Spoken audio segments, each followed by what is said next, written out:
So kapag i-on natin ang switch, dapat sabay itong tatlo na iilaw. So on natin. Basic hose wiring ng single switch at kinokontrol niya ang tatlong ilaw. Ibig sabihin nito kapag i-switch on natin to, itong tatlong ilaw nito ay sabay to iilaw. Meron din tayo ditong diagram para ito yung sundan natin para madali niyong makuha bawat koneksyon ng switch at tatlong socket. Sa diagram natin may dalawang linya dito, live at neutral, at may supply na 220 volts. Live natin ay papunta yan ang common ng switch.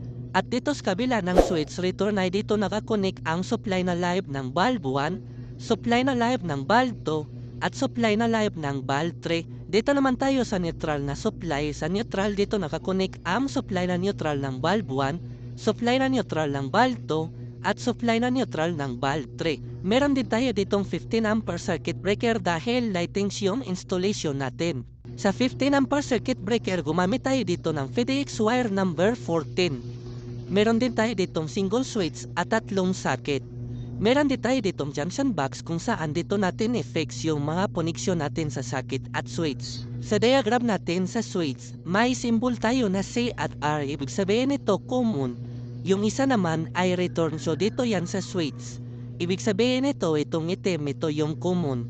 Ang white naman, ito yung return dahil pupunta na yan sa supply na live ng bulb 1, bulb 2 at bulb 3. So ngayon simulan na natin ang actual wiring. So ito yung supply natin na 220 volts, galing diyan sa load side ng circuit breaker. Itong black, ito yung live, white naman, ito yung neutral. Dito sa diagram natin, live ay papunta yan ng common ng switch.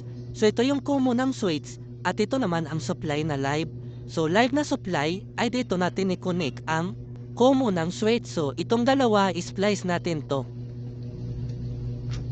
Next dito naman tayo sa return. So sa return natin dito nakakonek ang supply na live ng bulb 1, supply na live ng bulb 2, at supply na live ng bulb 3. So ito yung return natin sa switch.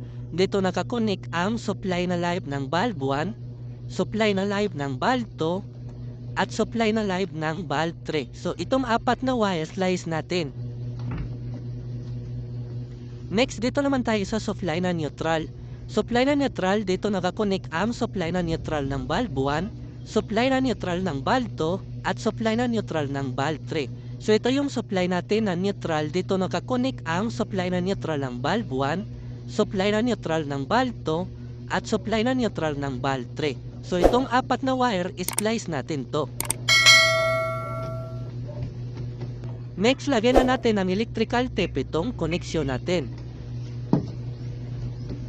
Next, lagyan na natin ang bulb 1, bulb 2, at bulb 3.